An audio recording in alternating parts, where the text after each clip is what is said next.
Krishna's laughing belly. In the joyful village of Gokul, the home of Nanda Baba was always filled with cheerful voices, the sound of cows mooing, and the laughter of children playing in the courtyards. Among all the elders of the family, there was one person whose laughter could be heard from very far away. He was Abhinanda, Nanda Baba's elder brother. But everyone lovingly called him Chote Tauji. Chote Tauji had a rosy fair face, bright twinkling eyes, and a round cheerful tummy that shook whenever he laughed. And the most wonderful thing about him was that he laughed at almost everything. One bright sunny afternoon, little Krishna came toddling into the cowshed courtyard looking for Chote Tauji. Soon Krishna spotted Tauji resting comfortably on a wooden cot after spending the morning watching the cows. Tauji was lying on his back, humming softly and smiling to himself. Krishna's big eyes sparkled with excitement. Without saying a word, he climbed up onto the cot. Then, plop, Krishna sat right on Tauji's big round tummy. The moment Krishna landed there, Tauji's belly bounced like a soft pillow. Ha ha ha ha ha. Tauji burst into loud laughter. Krishna bounced up and down with the movement and started giggling. To Krishna, it felt exactly like sitting on a tiny swing.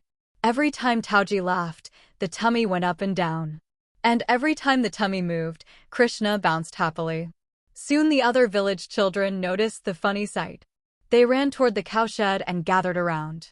Look, Krishna is riding Tauji's tummy, one boy shouted. The children began laughing loudly. Tauji laughed even more. Come, come, Tauji said between his giggles. Everyone can jump. One by one the children climbed onto the cot. Some jumped on Tauji's feet. Some stood on his back. But Krishna had the best seat of all right on the center of Tauji's round laughing belly.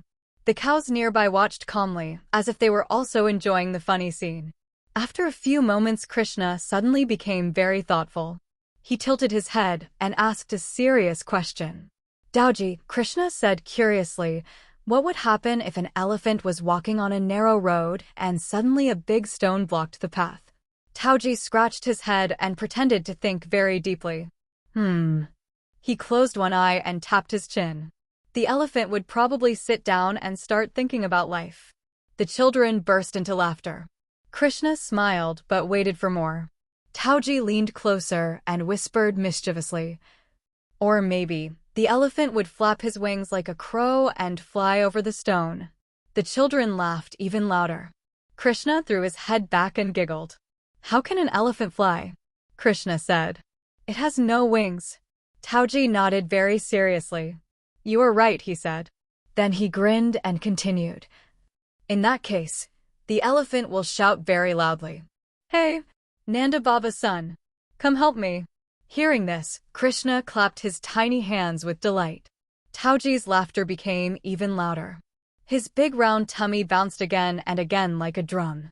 Krishna bounced happily along with it. The children laughed. The cows watched peacefully. And in that warm sunny cowshed of Gokul, the joyful sounds of Krishna's giggles and Chote Tauji's unstoppable laughter filled the entire courtyard. Because whenever little Krishna was near, even the simplest moment became a festival of happiness. And Chote Tauji's laughing belly became the most wonderful playground in all of Gokul. Thank you for listening. May Krishna's Leelas bring peace and happiness. Another gentle story of Krishna is waiting. Hare Krishna.